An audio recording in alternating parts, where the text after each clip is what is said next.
Welcome to Luca is a Billionaire, where the only thing I invest in is your answers. In this video, I will show how to make Caesar sauce. To begin, gather your fresh ingredients.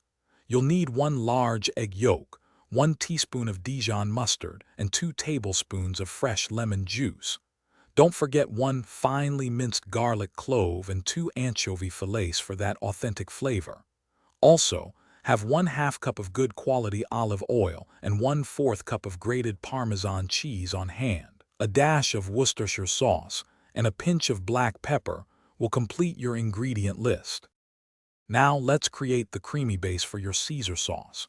In a medium-sized bowl, combine the egg yolk, Dijon mustard, fresh lemon juice, minced garlic, and the 2 anchovy fillets. Using a whisk, vigorously combine these ingredients. Make sure to mash the anchovies thoroughly against the side of the bowl until they are fully integrated. Continue whisking until the mixture is smooth and slightly pale, forming a perfect foundation for the next step. The key to a perfect Caesar sauce is proper emulsification. While continuously whisking, slowly drizzle in the 1/2 cup of olive oil. It's vital to add the oil in a very thin, steady stream, almost drop by drop at first, to ensure the sauce doesn't separate. Keep whisking consistently as the mixture gradually thickens and transforms into a beautiful, creamy emulsion. This process takes a few minutes but is essential for a stable and rich sauce. Finally, let's add the finishing touches to your homemade Caesar sauce.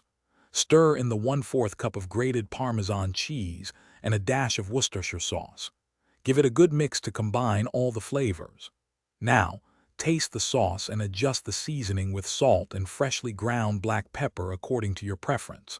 The sauce should be thick enough to coat the back of a spoon. Serve this delicious, easy Caesar sauce immediately over crisp romaine lettuce for an unforgettable salad. Thanks for watching and please subscribe. It's the best investment you'll ever make.